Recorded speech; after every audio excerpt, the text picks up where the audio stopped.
आप देख रहे हैं इंडिया न्यूज, आपके साथ मैं हूं रचना बंसल। शुरुआत बड़ी खबर के साथ। पश्चिम बंगाल की सियासत से जुड़ी इस वक्त की बड़ी खबर है, जहां आज कोलकाता में ममता बनर्जी पैदल मार्च करने वाली हैं।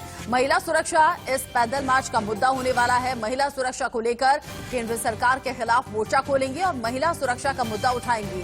अब उत्तर प्रदेश में महिलाओं के खिलाफ जिस तरीके से अपराध पिछले दिनों बढ़ा है, लगातार जो केसेस सामने आ रहे हैं, उसको देखते हुए केंद्र सरकार से सवाल पूछेंगी। ये तस्वीरें जो आप टीवी स्क्रीन पर देख रहे हैं, ये कल की हैं, जब रसोई गैस सिलेंडर की बढ़ती कीमतों के खिलाफ ममता बनर्जी पैदल मार्च करते हुए सड़क पर उतरी थी और ये पूछ रही थी केंद्र सरकार से कि इस बढ़ती महंगाई का क्या कुछ कम करने का विकल्प केंद्र सरकार के पास है, कैसे इस बढ़ती महंगाई से निजात आम आदमी को मिल पाए। ऐसे में कल महंगाई को लेकर सरकार को घेरती हुई नजर आई। आज महिला सुरक्षा के मुद्दे पर सड़क पर उतरकर सवाल पूछेंगी। ये दो तस्वीर आप देख रहे हैं। पैदल मार्च में जिस तरीके से ममता बनर्जी निकलती हैं, पीछे हजारों की भीड़ उनके साथ चलती है। न सिर्फ कार्यकर्ता होते हैं बल्कि आम आदमी का भी सहयोग रहता है और आम आदमी कदम से कदम मिलाकर ममता बनर्जी का साथ देते हुए नजर आता है। कल सिलीगुड़ी में थी तो महंगाई के खिलाफ मोर्चा खोला। ये पूछा कि बढ़े हुए जो सिलेंडर के दाम हैं, कैसे कोई मिडिल क्लास फैमिली या फिर उससे नीचे तबके के लोग ये सिलेंडर खरीद पाए, कैसे घर का चूल्हा जल पाए। और आज महिला सुरक्षा के मुद्दे पर सवाल करेंगी। ये जो आपके टीवी स्क्रीन पर 8 तस्वीरें हम दिखा रहे हैं, ये बताती हैं कि कैसे पश्चिम बंगाल में बीजेपी वर्सेस टीएमसी ये चुनाव नजर आ रहे हैं। मोदी की हुंकार कल हमने देखी। ब्रिगेड मैदान में जब पहुंचे, हजारों की भीड़ वहां पर मौजूद थी प्रधानमंत्री को सुनने के लिए। रैली में भारी भीड़ को देखते हुए बीजेपी गदगद भी नजर आई। ऐसे में इसी खास मौके से पहले मिथुन चक्रवर्ती बीजेपी के साथ हो चुके हैं और मिथुन चक्रवर्ती ने मंच से ही कई डायलॉग्स भी बोले और कह दिया कि मैं गरीबों के लिए काम करना चाहता हूं। जब प्रधानमंत्री पहुंचे तो एक के बाद एक ममता बनर्जी पर वार किए, राज्य सरकार से सवाल पूछे और आप कह सकते हैं कि सीधे सीधे ममता बनर्जी को चुनौती प्रधानमंत्री नरेंद्र मोदी के जरिए दी गई है। अब दूसरी तरफ आ जाइए, कैसे ममता बनर्जी भी एक के बाद एक पलटवार कर रही हैं। केंद्र सरकार के खिलाफ मोर्चा खोला हुआ है। कल महंगाई को लेकर सड़कों पर थी, आज महिला सुरक्षा का मुद्दा उठाएंगी। महिला ब्रिगेड का पूरा साथ ममता बनर्जी को मिल रहा है। महंगाई पर वार करने के साथ जब महिला सुरक्षा का मुद्दा उठेगा तो केंद्र सरकार जवाब क्या देती है, ये देखने वाली बात होगी। लेकिन प्रधानमंत्री नरेंद्र मोदी की एक एक बात का जवाब, एक एक बात का तोड़ ममता बनर्जी अपने तरीके से दिखा रही हैं और मुंहतोड़ जवाब अकेले ही ममता बनर्जी मैदान में आकर दे रही हैं।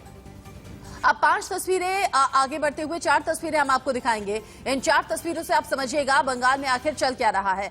भगवा ब्रिगेड जोश हाई है पूरी तरीके से, क्योंकि एक एक करके टीएमसी के सभी करीबी या कह सकते हैं ममता बनर्जी के सिपह सालार रहे किसी जमाने में, वो एक एक करके बीजेपी का दामन थाम रहे हैं।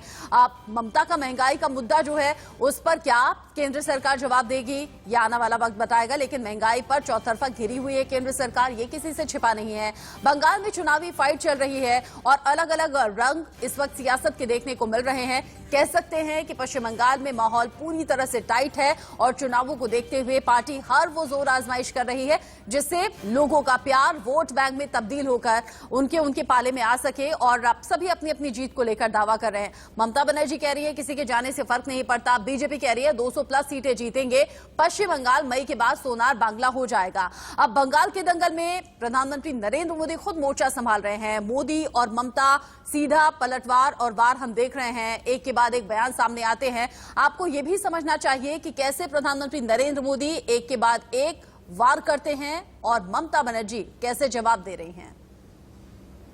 भारत माता के आशीर्वाद से सोनार बांग्ला का संकल्प जरूर सिद्ध होके रहेगा। यहां आया एक एक व्यक्ति, हमारी माताएं, हमारी बहनें, हमारी बेटियां, बंगाल का युवा आज बंगाल में आशोल परिवर्तन के लिए आया है। आशोल परिवर्तन।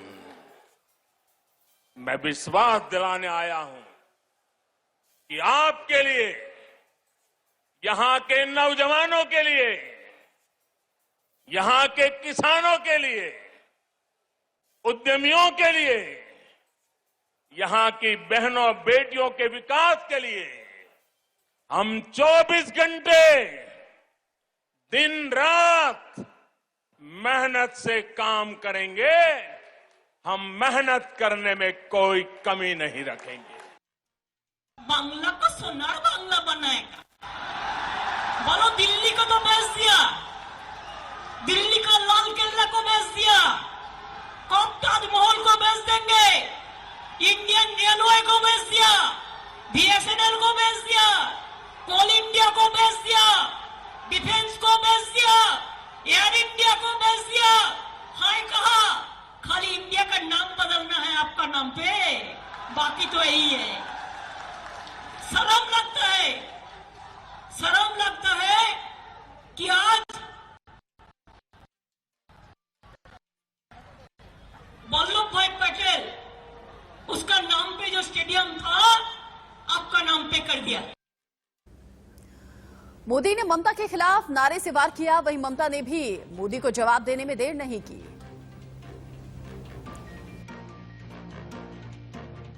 आप मेरे साथ बोलेंगे, मेरे साथ बोलेंगे, मैं जो कहूंगा वो बोलेंगे, सबके सब लोग बोलेंगे, पूरा हिंदुस्तान सुने इस प्रकार से बोलेंगे, पक्का बोलेंगे। मैं आपके सामने कुछ शब्द बोलूंगा, उन शब्दों से टीएमसी सरकार की सच्चाई सामने आती है। भ्रष्टाचार, भ्रष्टाचार, तोलाबाजी, तोलाबाजी, कटमनी, कटमनी, सिंडिकेट, सिंडिकेट, बेरोजगारी, बेरोजगारी, हिंसा, हिंसा, आतंक, आतंक, तुष्टिकरण, तुष्टिकरण, अन्याय, अन्याय। कहा गया उजाला, उजाला का रोशनी कहा गया। टैग रिपोर्ट में भी बोला कि उजाला में स्कैंडल हुआ, उजाला में आपका आदमी सब खा लिया, गड़बड़ किया, तोलाबाजी खाली नहीं किया, कोटि कोटि रुपया खा लिया। Syndicate, what syndicate? India knows only one syndicate, that is Narendra Modi or Amit Shah. There is no other syndicate. Only one syndicate is working in India. Narendra Modi and Amit Shah. कोई BJP को भी बात नहीं सुनता है। अरे वो पहले बीजेपी का लोग बोलते थे कि बोले थे, बोले ममता ব্যানার্জি কে 365 ধারা করে দাও। আমি বললাম করে একবার দেখাও না, তারপরে দেখবে মমতা ব্যানার্জি মেটেরিয়ালটা কি। सीधे सीधे अब आमने सामने जो मुकाबला नजर आ रहा है वो एक तरफ प्रधानमंत्री नरेंद्र मोदी के नाम पर बीजेपी चुनाव लड़ रही है, इधर ममता बनर्जी मोर्चा संभाले हुए हैं। लेकिन आपको ये भी जान लेना चाहिए कि कौन कौन से वो बड़े मुद्दे हैं जिन पर चुनाव लड़ा जा रहा है और दीदी पर प्रधानमंत्री नरेंद्र मोदी ने कल मंच से कौन कौन से बड़े वार कर दिए हैं, कौन कौन सी बड़ी बातें बोली हैं। कल की रैली में जब प्रधानमंत्री नरेंद्र मोदी खुद मंच पर थे तो कहा कि दीदी ने तो बंगाल की जनता के साथ धोखा कर दिया, बंगाल से जो छीना गया वो सब कुछ हम लौटाएंगे, इसीलिए बीजेपी पर विश्वास दिखाइए। बंगाल ने दीदी को चुना और आप बुआ बन गई, मतलब ये कि ममता बनर्जी को दीदी बनाकर उन्होंने मुख्यमंत्री बनाया पश्चिम बंगाल के लोगों ने, लेकिन आप तो बुआ बन गई, आप सिर्फ अपने परिवार का फायदा देखती रही।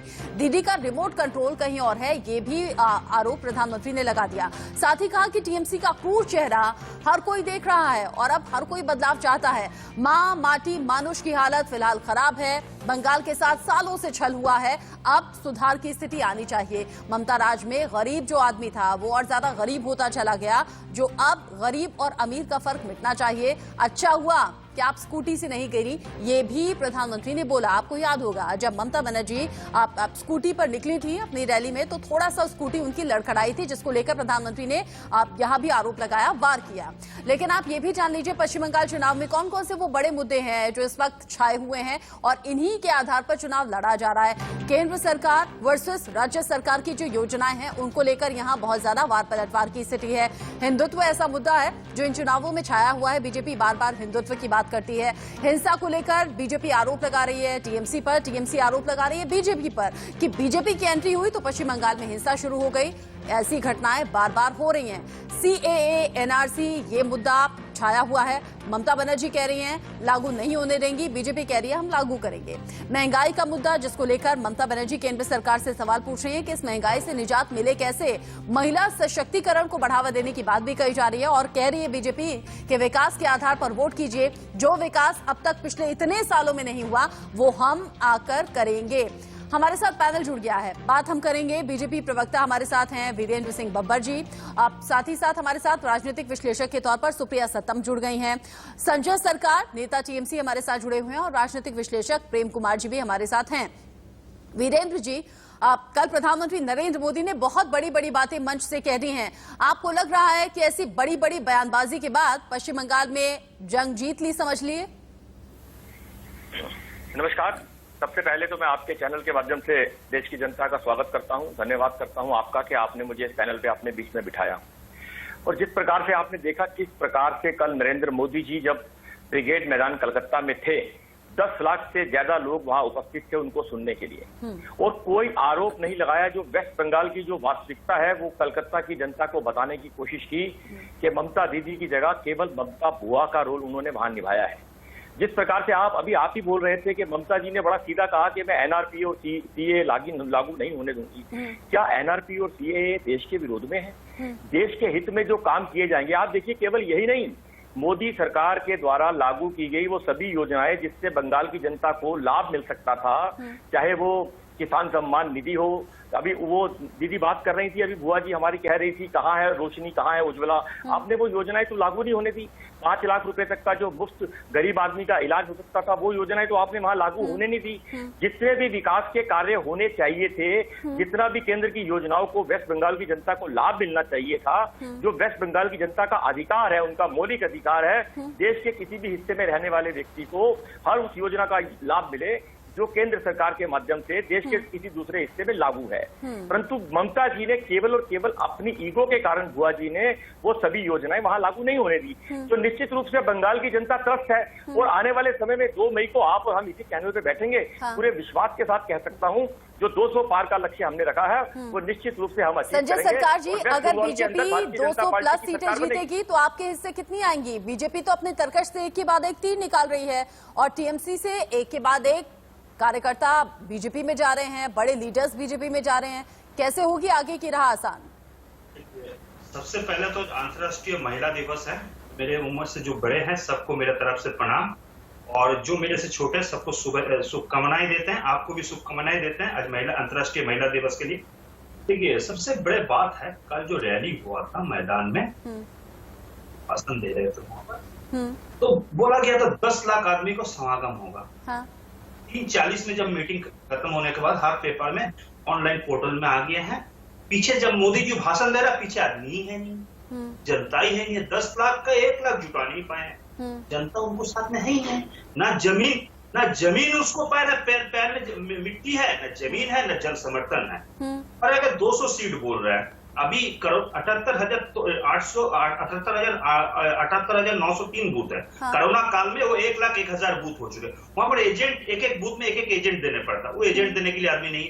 5 कार्यकर्ता जरूरत पड़ते हैं जो वोट मॉनिटरिंग करता है। टोटल 6 लाख आदमी वो नहीं है। अभी मेरा सुनिए, मेरे 78,903 बूथ में मेरा 7 लाख बूथ लीडर है, 78 लाख कार्यकर्ता हैं और 40 लाख मॉनिटरिंग करते हैं। 1,18 लाख आदमी मेरा पार्टी में जुड़े हुए ग्रास रूट लेवल में।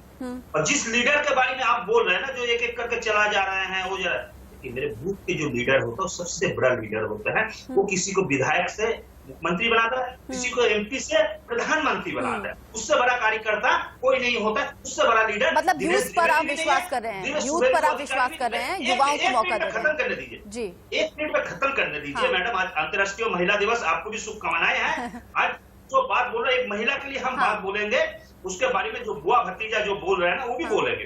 तो वहां पर उसको मैं बूथ पूरा मॉनिटरिंग किया। मैं क्या कर रहा है, 10 साल का विकास के तौर पे हम वहां चुनाव लड़ रहे हैं। नरेंद्र मोदी के 7 साल का केंद्र में बिना और भारतीय जनता पार्टी को जिस राज्यों में है उसको शासन के खिलाफ हम चुनाव लड़ रहे हैं बंगाल में।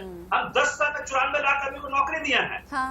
2 करोड़ आदमी को घर में बिजली पहुंचा, 1 किलो ग्रामीण रास्ता बन चुका है। मेरे बंगाल में बच्ची को पढ़ने के लिए पैसे का जरूरत नहीं पड़ता है। शादी के लिए 25,000 रुपया, पढ़ने के लिए 50,000 रुपया दिया जाता है। किसने? कन्याश्री ने मेरे दिखाया। और मोदी जी कन्याश्री को बेटी बचाओ बेटी मेरे दुआ। और किसान नीति के बारे में बोल रहे हैं, मेरे भाई वीरेंद्र भाई जितेंद्र बब्बर जी बोल रहा था, ममता बनर्जी ने एक बात और बोली। एक मिनट में खत्म करें। 5 लाख रुपया मैंने दिया है। हाँ। किसान credit card Bharatiya Janata party के तहत 6,000 रुपया दिया है। महीना के 500, दिन में 16 रुपया 50, में दिन में 1400 रुपया, महीना में 42,000। मेरे अन्नदाता गरीब हो सकता है लेकिन भिखारी तो नहीं है। हाँ। उसको ठीक करने के लिए आयुष्मान भारत की तरफ बोल रहा है। मैं 5 लाख रुपया क्रेडिट कार्ड 2011 से दे रहे हैं। एक सेंट्रल को जो नीति ये है उसमें 60% सेंट्रल देंगे, 40% 3 लाख रुपया सेंट्रल देंगे, 2 लाख मेरे। मैं तो पहले 5 लाख रुपया दिया है, मैं दूसरे दल पर क्यों 2 लाख रुपया देने जाएंगे? ये कहा है ममता बनर्जी ने। ममता बनर्जी ने कहा है कि पश्चिम बंगाल के लोगों के लिए मैंने काफी किया है, कई योजनाएं चलाई हैं, केंद्र सरकार सिर्फ अपनी पीठ न थपथपाए। लेकिन ममता बनर्जी ने एक बात और कही, सोनार बांग्ला आखिर कैसे बनाएंगे, सब कुछ तो बेच रहे हैं। इसका जवाब मैं लूंगी वीरेंद्र जी से, लेकिन पहले सुप्रिया जी, क्योंकि भीड़ की बात हो रही है, प्रधानमंत्री नरेंद्र मोदी की रैली में क्या उतनी भीड़ जुटी जितनी उम्मीद थी, और क्या रैली में भीड़ का जुटना हम वोट बैंक के तौर पर देख सकते हैं? देखिए, सबसे पहले तो आज दुनिया की आधी आबादी को मेरा प्रणाम, नमस्कार। आपको भी बहुत बहुत शुभकामनाएं महिला दिवस पे जी। और सबसे पहले मैं महिलाओं की ही बात करूंगी। विडंबना है इस प्रदेश का कि जिस प्रदेश की महिला मुख्यमंत्री हैं और वहां पे महिलाओं की स्थिति बद से बदतर होती जा रही है। भीड़ जो है ना, भीड़ तो 1.5 साल हो गई है। वो तो आपको भी पता है भीड़ कैसे आती है, कैसे इकट्ठी की जाती है। मैं इस टॉपिक पे बात नहीं करना चाहूंगी। आज महिलाओं का दिन है और मैं महिलाओं के बारे में आज बताना चाहूंगी आपको कि यहाँ पे क्या स्थिति है। अभी थोड़े दिन पहले यूट्यूब अपराध का जो लिस्ट है वो बहुत लंबी है, लेकिन अभी जलपाईगुड़ी को ही आप ले लीजिए। आपने सुना होगा कि 2 महिलाओं के साथ दुष्कर्म हुआ, उसमें से एक ने कथाकथित तौर पे सुप्रिया जी मैं पूछूंगी पश्चिम बंगाल में महिलाओं की स्थिति क्या है, मैं पूछूंगी, लेकिन इस बीच एक बड़ी खबर आ रही है राज्यसभा से। एक तरफ ममता बनर्जी हैं जो पैदल मार्च करके महंगाई को लेकर केंद्र सरकार पर सवाल पूछ रही हैं, आज सड़क पर उतरेंगी। लेकिन इस बीच राज्यसभा से बड़ी खबर ये कि महंगाई को लेकर विपक्ष ने हंगामा किया है, नारेबाजी की है। जावड़ेकर के बयान पर विपक्ष हंगामा करना शुरू कर चुका है। राज्यसभा में 11 बजे तक राज्यसभा की कार्यवाही को फिलहाल स्थगित किया गया है, क्योंकि विपक्ष सदन में महंगाई पर चर्चा की मांग कर रहा था। वो महंगाई जो हर आम आदमी की जुबान पर है, वो महंगाई जिससे घर का खर्च चलाना मुश्किल हो गया है, इसी महंगाई को लेकर राज्यसभा में हंगामा हुआ है, नारेबाजी हुई थी और इसी तरह का अंदेशा था भी कि विपक्ष हंगामा कर सकता है। राज्यसभा की कार्यवाही को फिलहाल 11 बजे तक के लिए स्थगित किया गया है। बजट सत्र का दूसरा चरण आज से ही शुरू हुआ और शुरुआत होते ही महंगाई पर हंगामा भी हुआ। इस खबर से जुड़ा जो भी अपडेट आएगा दर्शकों तक हम पहुंचाएंगे। सुप्रिया जी, अपनी बात पूरी कीजिए।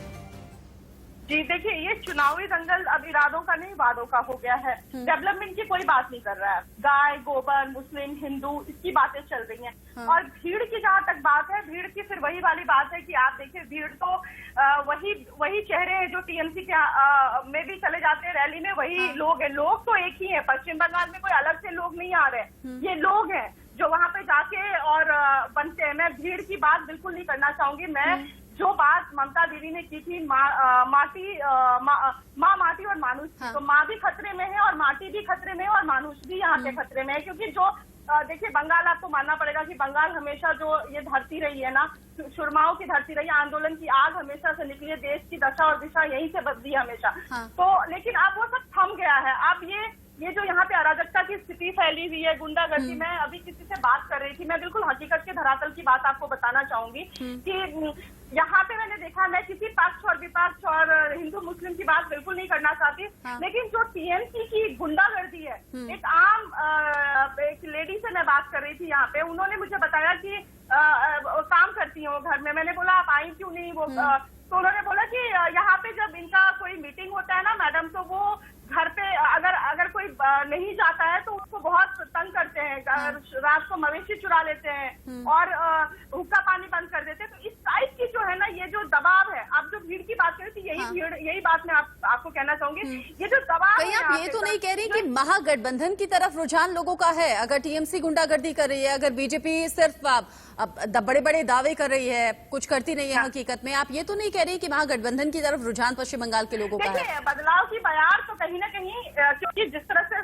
तमाम बड़े चेहरे जा रहे हैं दूसरे बीजेपी की तरफ, बात 15 साल मतलब जो ममता जी ने दोहराई थी आज से अपने टाइम में, वही चीजें अब भी हो रही हैं। लेकिन ये सिर्फ चेहरे बदलने से, यहाँ के हालात से ही बदलने वाले हैं।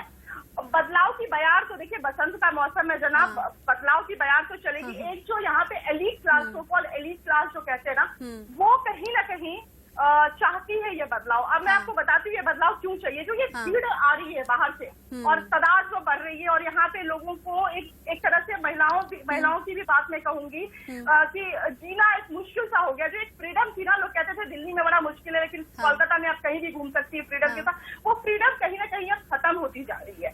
उसकी वजह आप समझ सकती है। लेकिन टीएमसी कहती है सुप्रिया जी कि जब से बीजेपी की एंट्री हो गई है ना, पश्चिम बंगाल में हिंसा खूब हो रही है और इस तरह के अपराध हो रहे हैं। प्रेम कुमार जी, पश्चिम बंगाल के लोग चाहते क्या हैं? किन किन मुद्दों पर वोट करने वाले हैं? कौन सी पार्टी पहली पसंद बन सकती है? आपको क्या लगता है?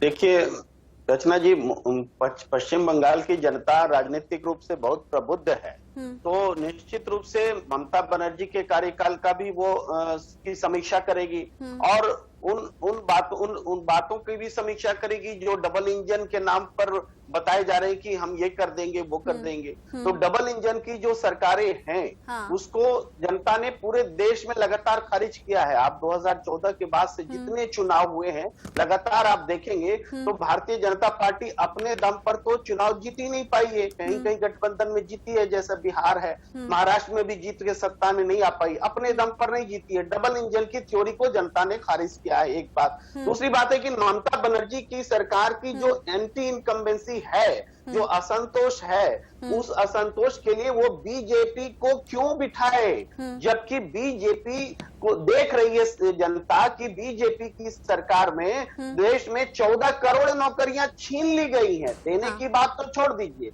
महंगाई चरम पर है। पेट्रोल डीजल गैस आप देख रहे हैं कहां से कहां पहुंच गई कीमत, जनता उसको भुगत रही है।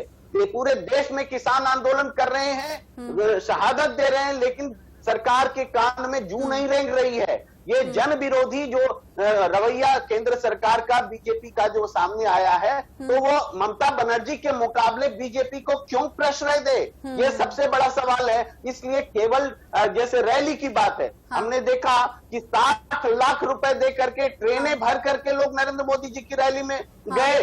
ये बीजेपी ने ये फंडिंग की होगी निश्चित रूप से। आपने देखा मिथुन चक्रवर्ती के स्टारडम का इस्तेमाल हुआ, फिर भी आप देख रहे हैं अजीत सरकार दादा बता रहे हैं वहां के लोकल अखबार की तस्वीर के सहारे कि जो मैदान है वो भी नहीं भर पाया। और उसी मैदान में लेफ्ट और कांग्रेस की रैली हुई थी एक हफ्ता पहले, उस दिन वहां का आप तो 2 विंडो दिखाइए कि ये मोदी जी की रैली थी और ये लेफ्ट कांग्रेस की रैली थी, पता चल जाएगा कि लोग किसके साथ हैं। तो कहने का मतलब ये है कि चुनाव में जो जनता है वो प्रबुद्ध होकर के हर एस्पेक्ट को देख रही है, समझ रही है कि कौन सा मीडिया का अब जब आपने जनता की समझदारी और विवेक की बात कर दी है तो एक सवाल मेरे जहन में भी आता है और मैं जरूर पूछूंगी वीरेंद्र जी से कि जो लोग फटाफट एक एक करके टीएमसी छोड़कर बीजेपी में जा रहे हैं अपने फायदे के लिए या फिर अपने भविष्य को देखते हुए, उनकी लॉयल्टी कितनी ज्यादा मजबूत लगेगी? क्या उनकी लॉयल्टी पर विश्वास किया जा सकता है? क्या आम लोग उन चेहरों पर भरोसा करें जो 4 दिन पहले टीएमसी की तरफ से अपना पक्ष रख रहे थे, टीवी डिबेट्स में बैठे थे या उनकी रैलियों में शामिल थे और 4 दिन बाद उनकी लॉयल्टी चेंज हो जाती है, बीजेपी में शामिल हो जाते हैं? ये सवाल मैं करूं, लेकिन उससे पहले बंगाल युद्ध के 8 अहम दिन जान लेना जरूरी है। 8 चरणों में चुनाव होगा। 27 मार्च 2021 से शुरुआत होगी जब 30 सीटों पर मतदान होगा। 1 अप्रैल 2021 जब दूसरा चरण 30 सीटों पर मतदान, तीसरा चरण 6 अप्रैल 2021 जब 31 सीटों पर वोटिंग होगी। 10 अप्रैल 2021 44 सीटों पर, 17 अप्रैल 2021 45 सीटों पर, 22 अप्रैल 2021 43 सीटों पर वोटिंग की प्रक्रिया होगी। 26 अप्रैल 36 सीटों पर और 29 अप्रैल 35 सीटों पर मतदान होगा। ये 8 चरण नोट करके रख लीजिए, क्योंकि 2 मई रिजल्ट का दिन होगा जब आपके वोट के आधार पर ही नतीजे सामने आएंगे कि आपने किसे चुना है। ऐसे में जानना यह भी जरूरी है कि बंगाल को अभी तक प्रधानमंत्री नरेंद्र मोदी की तरफ से क्या कुछ सौगात दी गई हैं, जो कि केंद्र सरकार दावा भी करती है। Gas connection 90 lakh gas connection देने का दावा केंद्र सरकार का है। मुफ्त बिजली कनेक्शन 7 लाख दिए गए हैं। शौचालय 60 लाख बनवाए गए हैं। पक्के घर जो कि स्वीकृत हैं उनकी संख्या 32 लाख बताई जाती है। और जनधन खाते 4 करोड़ केंद्र सरकार की तरफ से सौगात पश्चिम बंगाल के लोगों को मिली है। ऐसे में क्या कुछ विनिंग फॉर्मूला होने वाला है बंगाल में बीजेपी का, ये भी जानिए। मोदी की लीडरशिप, मोदी अब पश्चिम बंगाल में एक के बाद एक दौरे कर रहे हैं। 20 रैलियां उनकी चुनावी दौर में ही होनी है। हिंदू वोट बैंक को अपनी तरफ आकर्षित करने की कोशिश लगातार बीजेपी की है। हिंदुत्व के मुद्दे पर चुनाव लड़ा जा रहा है। राष्ट्रवाद का नारा बुलंद है। लोकतांत्रिक पार्टी कही जाती है और ऐसे में बीजेपी की तरफ हिंदू वोट बैंक का रुझान हो सकता है, ये जानकार कह रहे हैं। मुखिया का पद परिवार से तय नहीं होता, ये बार बार आरोप बीजेपी लगा रही है कि परिवारवाद को बढ़ावा देने वालों को अब भूल जाइए, अब यहां परिवर्तन की बयार आनी चाहिए। सोनार बांग्ला हम बनाकर दिखाएंगे। वीरेंद्र जी मुझे बताइएगा, समझाइएगा। ममता बनर्जी कह रही है सोनार बांग्ला आखिर कैसे बनाएंगे, सब कुछ तो बेच रहे हैं एक एक करके। लेकिन जो मेरा सवाल है वो ये, 4 दिन पहले जिन लीडर्स को हम टीएमसी की तरफ से टीवी डिबेट में बैठे हुए देखते थे, जो बीजेपी पर आरोप लगाते थे, जो ममता बनर्जी की साइड लेते थे, आज 4 दिन बाद जब वो बीजेपी में शामिल हो जाएंगे, हम किस चश्मे से देखें उन्हें, वोटर्स किस चश्मे से देखें उन्हें? देखिए, आपके सवाल के जवाब से पहले मैं एक बात कहना चाहूंगा। अभी टीएमसी के प्रवक्ता संजय सरकार जी, जो मेरे बड़े भाई हैं, आदरणीय, मैं उनका बड़ा सम्मान करता हूं। उन्होंने अभी कहा कि 78,000 से ज्यादा पोलिंग बूथ हैं वेस्ट बंगाल के अंदर। मैं उनकी जानकारी थोड़ा सा करेक्ट करना चाहूंगा। वो 78,000 नहीं, अब 1 लाख से ज्यादा पोलिंग बूथ वहां हो चुके हैं। भारतीय जनता पार्टी की उसमें मैं बीच में नहीं बोलता, मैं बीच में नहीं बोलता, मैं बीच में पोलिंग बूथ हुआ। आप बोल लीजिए, मैं बात बोलूंगा। 1,01,000 कोरोना काल में पोलिंग बूथ हुआ है।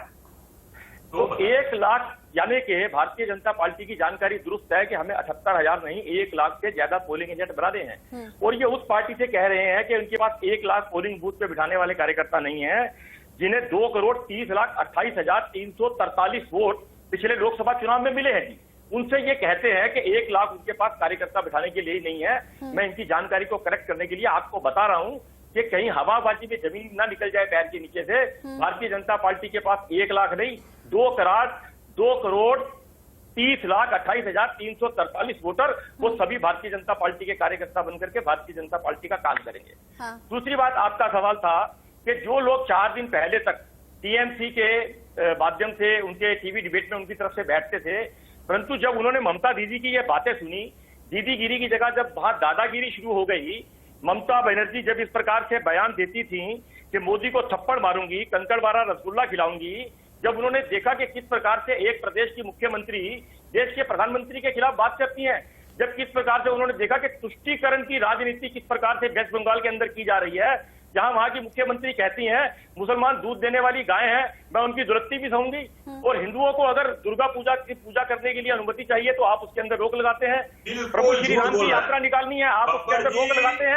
मैं बीच में नहीं बोला, जो आदमी अपनी अंतरात्मा की आवाज सुन करके, जो आदमी हर इंसान के अंदर एक अंतरात्मा होती है, संजय सरकार जी, जो आदमी अपनी आवाज सुन करके जब वो देखते हैं, मुख्यमंत्री बनने के बाद दीदीगिरी के साथ दादागिरी चल रही है, साथ साथ भतीजागिरी भी चल रही है। और जो महिला दिवस की आप बात कर रहे हैं, जिस प्रकार से भारतीय जनता पार्टी के कार्यकर्ता की माता जी को घर में घुस करके आपके कार्यकर्ता मारते हैं, महिलाओं के ऊपर जो अनाचार अत्याचार आपको बंगाल के अंदर हो रहा है, आपको जानकर के आप जानकारी दीजिए। पूरे देश में पहले नंबर पे है पश्चिम बंगाल अपराधीकरण के अंदर, पूरे देश में पहले नंबर पे है महिलाओं पर अत्याचार के अंदर, पूरे देश के अंदर पहले नंबर पे है भ्रष्टाचार के अंदर, पूरे देश में पहले नंबर पे है हिंसा करने के अंदर। और आप बात करते हैं मां माटी मानुष की। 1998 में ममता बनर्जी ने जिस प्रकार से कांग्रेस छोड़कर मां माटी मानुष के मुद्दे के ऊपर अपना अलग गठन किया था, टीएमसी बनाया था, जिन बातों के साथ आए थे, जिन बातों के साथ आए थे, जिस वजह से उन्होंने कांग्रेस छोड़ी थी, क्या वो उसके ऊपर इम्प्लीमेंट किया उन्होंने? अच्छा ठीक है, आप लड़ना बंद कीजिए, चूंकि हम बार बार पश्चिम बंगाल में मुस्लिम वोट बैंक की भी बात करते हैं। अब जब मुस्लिम वोट बैंक ममता बनर्जी के साथ है, तो ऐसा क्यों हुआ कि पिछली बार से इस बार मुस्लिम उम्मीदवारों की संख्या घट गई। क्या ममता बनर्जी को ये समझ में आ रहा है? बढ़ाएं, मेहमानों से सवाल करें, लेकिन आप जान लीजिए कि क्या कुछ यहाँ का जातीय समीकरण कहता है। कोलकाता का जातीय समीकरण, जहां पर कुल सीट 11 है, आबादी करीब 45 लाख है, लेकिन यहां पर हिंदू वोट बैंक है 76.51% और मुस्लिम वोटों की संख्या है 20.60%, यानी कि करीब 20%। ऐसे में चुनाव से पहले ममता बनर्जी एक के बाद एक मास्टर स्ट्रोक भी चल रही हैं। अपनी योजनाओं के जरिए लोगों को लुभाने की कोशिश है, जिसमें पहली योजना है दुआरे सरकार, यानी कि सरकार आपके दरवाजे पर। दूसरी योजना है स्वास्थ्य साथी, यानी कि जिसमें फ्री हेल्थ इंश्योरेंस दिया जा रहा है। तीसरी योजना मां किचन के नाम से, जहां पर 5 रुपए में थाली में आप भरपेट खाना खा सकते हैं। ऐसे में एक के बाद एक योजना जो चलाई जा रही है, क्या वो वाकई काम कर जाएंगी? लेकिन सवाल इस बीच ये भी है कि आखिर क्यों मुस्लिमों से ममता बनर्जी का, यानी कि दीदी का भरोसा हट गया है? मुस्लिम उम्मीदवारों का जिक्र यहां हम कर रहे हैं। आपको सिलसिलेवार तरीके से बता देते हैं। 2011 में हालांकि ये संख्या कम थी, 28 मुस्लिम उम्मीदवारों को टिकट दिया गया था। ये 2011 के आंकड़े हैं, लेकिन 16 में ये संख्या काफी ज्यादा बढ़ गई, 57 मुस्लिम उम्मीदवार थे।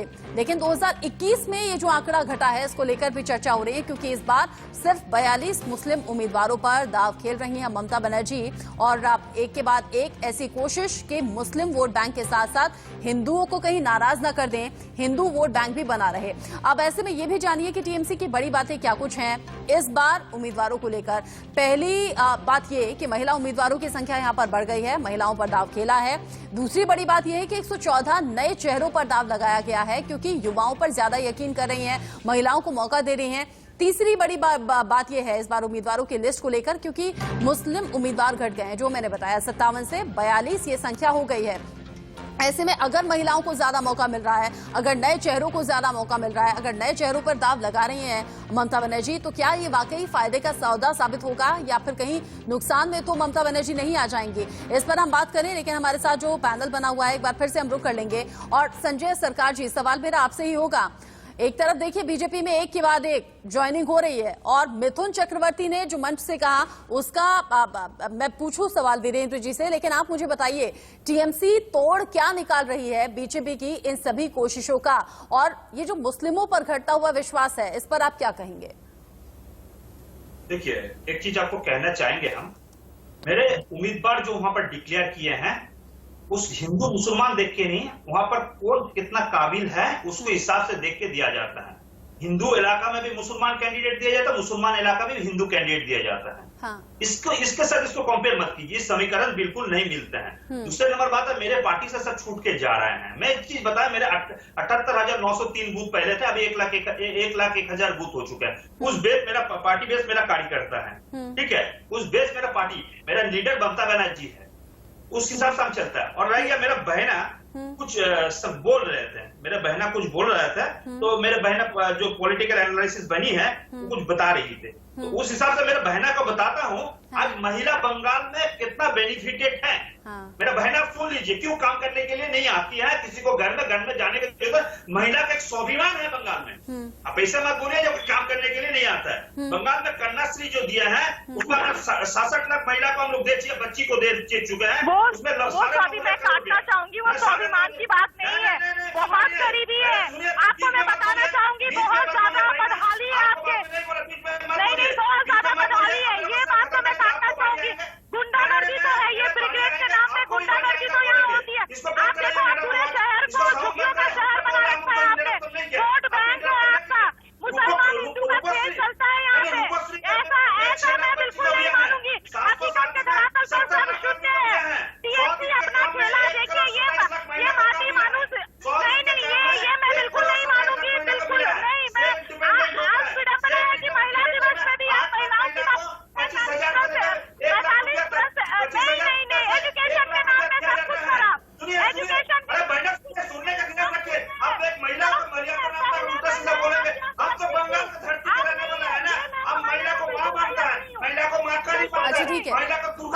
चूंकि आप दोनों लड़ रहे हैं तो मैं दोनों को ही खामोश करा रही हूँ। दोनों चुप हो जाइए, दोनों चुप हो जाइए, क्योंकि दोनों ही चीजें हैं, दोनों ही चीजें हैं। पश्चिम बंगाल में गरीबी भी इतनी है कि वो रोजगार ढूंढने के लिए बाकी राज्यों का रुख करते हैं, और दूसरी बात ये भी है कि एजुकेशन को लेकर भी काम हो रहा है। ऐसा नहीं है कि महिलाओं की अनदेखी है। ठीक है, ठीक है, ठीक है, आप दोनों चुप हो जाइए। जब आप लड़ेंगे नहीं तब आपसे बात होगी। वीरेंद्र जी से सवाल है। ठीक है, सुप्रिया जी शांत हो जाइए, संजय जी शांत हो जाइए। वीरेंद्र जी, चूंकि मैं बंगाली जानती नहीं हूँ, अब मंच से जो प्रधानमंत्री ने कल बंगाली में जो बातें कही, अगर आप वो दोहरा दें हिंदी में, और साथ ही मिथुन चक्रवर्ती को लेकर पूछना चाहूंगी। मिथुन चक्रवर्ती अगर मंच से कहते हैं कि मैं कोबरा हूं, एक बार में ही काम तमाम कर दूंगा, ये किसके लिए था सर? देखिए, वो अगर कोबरा है ना, मेरे पास कार्बोनिक एसिड है, ठीक है, मेरे पास सपोर्ट नहीं, है, ये तो वीरेंद्र जी, करते हैं। ये सवाल वीरेंद्र जी से था, ये सवाल वीरेंद्र जी से था। कार्बोनिक एसिड भी है, मेरे पास सांप पकड़ने का सपुड़ी भी है, दोनों मेरे पास है। वो कोबरा है तो हम कोबरा को कैसे निकालना पड़ेगा? ये सवाल वीरेंद्र जी से था। वीरेंद्र जी, नहीं, मैं बोल रहा हूं, मेरे पास कार्बोनिक एसिड भी है। क्या बीजेपी में कोबरा की ज्वाइनिंग करवा रहे हैं क्या? महिला जो है वीरेंद्र जी जाती है, उनको मेडिकल फैसिलिटीज नहीं है। एक अनुरोध है, हाँ, एक अनुरोध है आपसे। मेरे को बहुत समय हो गया आपके चैनल पे बैठते हुए, परंतु जैसी डिबेट आज हो रही है ऐसे पहले कभी नहीं हुई। कभी कोई किसी व्यक्ति ने दूसरे की बात नहीं काटी। देश की जनता हमें देख रही है। संजय जी, हम नोट कर लेते हैं, संगठन ठीक के है। विचार रखिए, हम संजय जी, विचार आप रख रहे नोट हैं। कर लीजिएगा, बीच में नोट कर बोलिएगा नहीं, लीजिए, बाद है में ना? जवाब दीजिए, क्या दिक्कत है? ना कोई मेरी समझ पाएगा, ना कोई आपकी समझ ठीक पाएगा। है, वीरेंद्र जी एक मुझे बात, बता मैं दीजिए ना, आपका छोटा मैं भाई हूं, कोबरा मैं हूँ, एक प्रणाम बार में करता काम तमाम कर दूंगा, इसका मतलब क्या है, ये किसके लिए था? इससे और पहले- जो बंगाली में बोले पीएम मोदी, उसकी इससे हिंदी पहले क्या है? मैं रचना जी, इससे पहले आपको एक बात बताना चाहूंगा। अभी आपने एक बात की थी कि क्या ममता बनर्जी का मुसलमानों से भरोसा उठ गया है। मैं आपको बताऊं, मैं थोड़ी सी चीजें, आपकी जानकारी आपके साथ उतनी शेयर कर रहा हूं। हाँ। वेस्ट बंगाल के अंदर मॉडल कोड ऑफ कंडक्ट लागू होने के बाद वहां की सरकार ने मुस्लिम बच्चों का वजीफा बढ़ाया है, चुनाव आयोग को ठेंगा दिखाया है। आप करेक्ट कर लीजिए। मैं आपको इसलिए ये सब बातें बता रहा हूं कि मुसलमानों से भरोसा नहीं उठा है। हाँ। मॉडल कोड ऑफ कंडक्ट लागू होने के बाद जब इस प्रकार का कोई डिसीजन नहीं लिया जा सकता, वेस्ट बंगाल में डिसीजन लिया गया, वहां पर मुस्लिम बच्चों का वजीफा बढ़ाया गया। ये वही वेस्ट बंगाल है जहां पर सुभाष चंद्र बोस जी की 125वीं जन्म शती के अवसर पर सुभाष चंद्र बोस जी वेस्ट बंगाल के लिए कितने सम्मानित हैं, पूरे देश के लिए, पूरी दुनिया के लिए पूजनीय हैं। हाँ। उनकी 125वीं जन्म शती के अवसर पर केवल इसलिए जो आप बोलने बात से बता इनकार रहे कर हैं दिया सर, गया इस कि खबर को हम सामने कंफर्म जनता ने कराते जय हैं। श्री राम के इस नारे खबर को लगाए। हम कंफर्म कराते हैं सर कि इसमें आप क्या वाकई बिल्कुल सच्चाई confirm है, कराइएगा। इसको जो हमारी मैं बात टीम कह रहा हूं, जाएगी। पूरी जो मैं जिम्मेदारी पूछ के रही हूँ, साथ आपसे कह रहा हूं। हाँ, तो जो आप भरोसा बता नहीं रहे हैं टूटा है। उसको हम तो रही कंफर्म बात- कराएंगे, रही- लेकिन जो रही सवाल बात मैं जो- पूछ रही हूँ उसका जवाब दीजिए, क्योंकि जो ममता बनर्जी बोलती हैं खेला होवे, इतना समझ में आता है कि हाँ कुछ बड़ा खेल हो रहा है या होगा, लेकिन जो प्रधानमंत्री ने बोला उसकी हिंदी जरा मुझे समझाइए। देखिए, मैं आपसे एक बात, प्रधानमंत्री जी ने बड़ी सीधी सी बात कही कि बंगाल जो है वो उन्नति चाहता है, बंगाल जो है वो शांति चाहता है। नहीं, वो जो नारे बंगाल जो लगवा है रहे वो प्रगतिशील थे, वो जो बंगला नारे चाहता है। लगवा रहे थे, क्या ममता उन्होंने बनर्जी बोला हाय बंगला- हाय कुछ उन्होंने ऐसा बोला हुआ है बंगला क्या? चाहे, उन्होंने बोला बंगला चाहे उन्नति, बंगला चाहे शांति, बंगला चाहे प्रगतिशील बंगला, हाँ। बंगला चाहे सोनार बंगला। और ये जो ममता माँ माटी मानुष के नारे पर जो ममता जी आई थी, जिसके ऊपर किसी भी प्रकार से उन्होंने जो वहां करने के वायदे किए थे, जिसके आधार पर वेस्ट बंगाल की जनता ने उन्हें चुना था, एक भी चीज के ऊपर उन्होंने एप्लीकेबल नहीं किया वहां। अब एक बात बताइए मेरे को, एनआरसी और सीएए से हमारी भुआ जी को क्यों विरोध है? हाँ। क्या कारण है कि वो कहते हैं मैं वहां लागू नहीं होने दूंगी? रोजगार की आप बात करते हैं, कोयला तस्करी की आप बात करते हैं, महिलाओं पर अपराध की आप बात करते हैं, वेस्ट बंगाल के अंदर बढ़ती हुई हिंसा की आप बात करते हैं, कट मनी की आप बात करते हैं, डेवलपमेंट की आप बात करते हैं, विकास की आप बात करते हैं। जो मुख्यमंत्री का और सरकार का जिम्मेदारी बनता है अपने प्रदेश के लिए, जब उसके ऊपर वो किसी भी रूप में खरी नहीं उतरेंगी, तो अगर प्रधानमंत्री जी जाकर ये कहते हैं बंगला मांगे उन्नति, जनता कहती है, वो कहती है बंगला माने, जनता कहती है शांति, वो कहती है बंगला माने प्रगतिशील बंगला, वो चाहते हैं बंगला माने नहीं सोनार वीरेंद्र बंगला। जी, वो जो कुछ ऐसा नारा था ना, ए होए, कुछ था ना ऐसा बंगाली में? आप अगर मुझे वो दिखा दें तो मैं आपको उसका भी मतलब बता दूंगा कि आप मेरी अच्छा, जानकारी में नहीं है, क्योंकि मैं जो आप बंगाली जानना समझती नहीं चाहते हूं, हैं। इसलिए मुझे परंतु मैं आपसे एक बात देखिए अच्छा, जरूर कहना कोबरा वाली बात भी चाहूंगा। बता दीजिए। मिथुन चक्रवर्ती किसके लिए कह रहे थे मैं कोबरा हूं, एक बार में काम देखिए, तमाम कर दूंगा? वहां पर जिस प्रकार से टीएमसी के कार्यकर्ता भारतीय जनता पार्टी के कार्यकर्ताओं के ऊपर जो अत्याचार कर रहे हैं, 130 से ज्यादा भारतीय जनता पार्टी के कार्यकर्ताओं की हत्या हो रही है, हो चुकी है। और अभी मेरे मित्र कह रहे थे, मेरे बड़े भाई आदरणीय संजय प्रकाश जी कह रहे थे कि हमने वहां पर 5 रुपए की थाली की योजना लागू की है।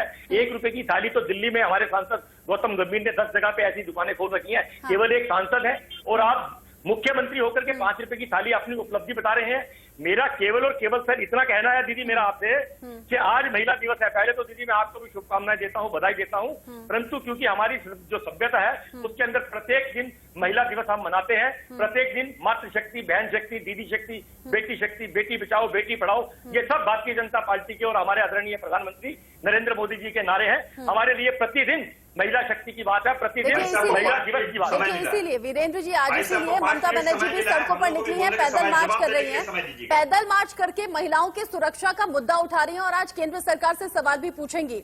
आप हमारे साथ प्रेम कुमार जी बहुत देर से एक बात दीदी कहना चाहूंगा, अगर आपकी आज्ञा हो तो दीदी एक बात रचना जी, एक बात आपसे कहना चाहूंगा, अगर रचना जी 1 मिनट मिल जाए आपकी बात का जवाब देने के लिए तो अच्छा होगा, नहीं तो पहले संजय सरकार जी बोल लेंगे, मैं बाद में बोल लूंगा। नहीं, मैं दोनों में से कोई नहीं बोलेगा। प्रेम कुमार जी बहुत देर से बोले नहीं है।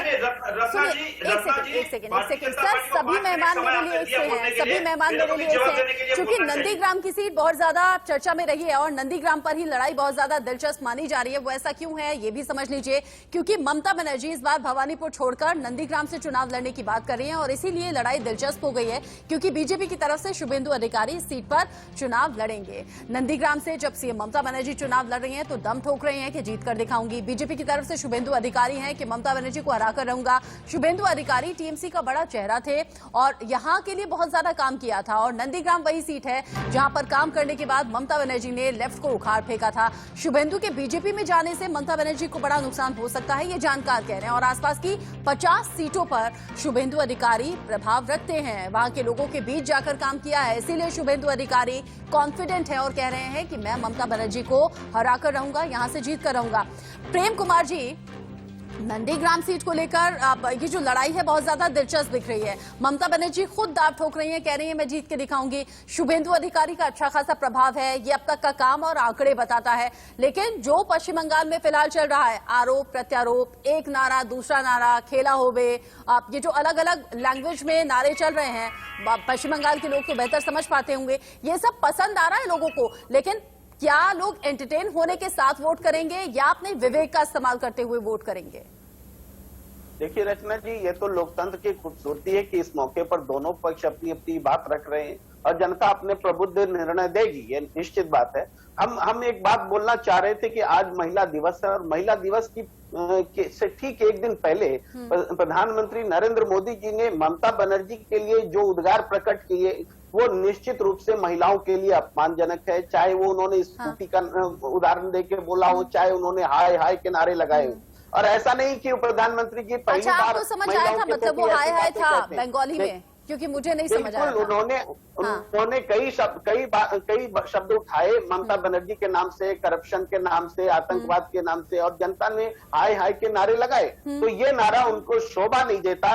और दूसरी बात यह कि इससे पहले भी वो सोनिया गांधी के लिए जर्सी गाय शब्द का इस्तेमाल कर चुके हैं प्रधानमंत्री जी। इससे पहले वो 50 करोड़ की गर्लफ्रेंड का इस्तेमाल कर चुके हैं प्रधानमंत्री जी। महिलाओं के लिए क्या सम्मान भारतीय जनता पार्टी के नेताओं में रहा है, ये खुद मैं प्रधानमंत्री जी का जिक्र करता हूं, वो उदाहरण है। और कल तो ऐसा काम उन्होंने किया है जो बंगाल की जनता माफ नहीं करेगी इस बात के लिए कि ममता बनर्जी आफ्टर ऑल मुख्यमंत्री है। मुख्यमंत्री के लिए इस तरह की बात करना, वो भी प्रधानमंत्री का, वो शोभा नहीं देता। मान लिया कि आप चुनावी रैली कर रहे थे, प्रधानमंत्री के तौर पे नहीं कर रहे थे, फिर भी ये अमिट होता है। आप प्रधानमंत्री है, इसको कोई इनकार नहीं कर सकता। प्रधानमंत्री का अपना सम्मान है, मुख्यमंत्री का अपना सम्मान है, लेकिन कहते हैं कि पब्लिक जो होती है ना वो सब जानती है और कहते हैं बड़ा विवेक का इस्तेमाल करते हुए, बड़े अपने मन में अपनी बात रखते हुए वोट वाले दिन जाते हैं, वोटिंग करते हैं और अपनी पसंदीदा पार्टी और अपने पसंदीदा कैंडिडेट को वोट करते हैं।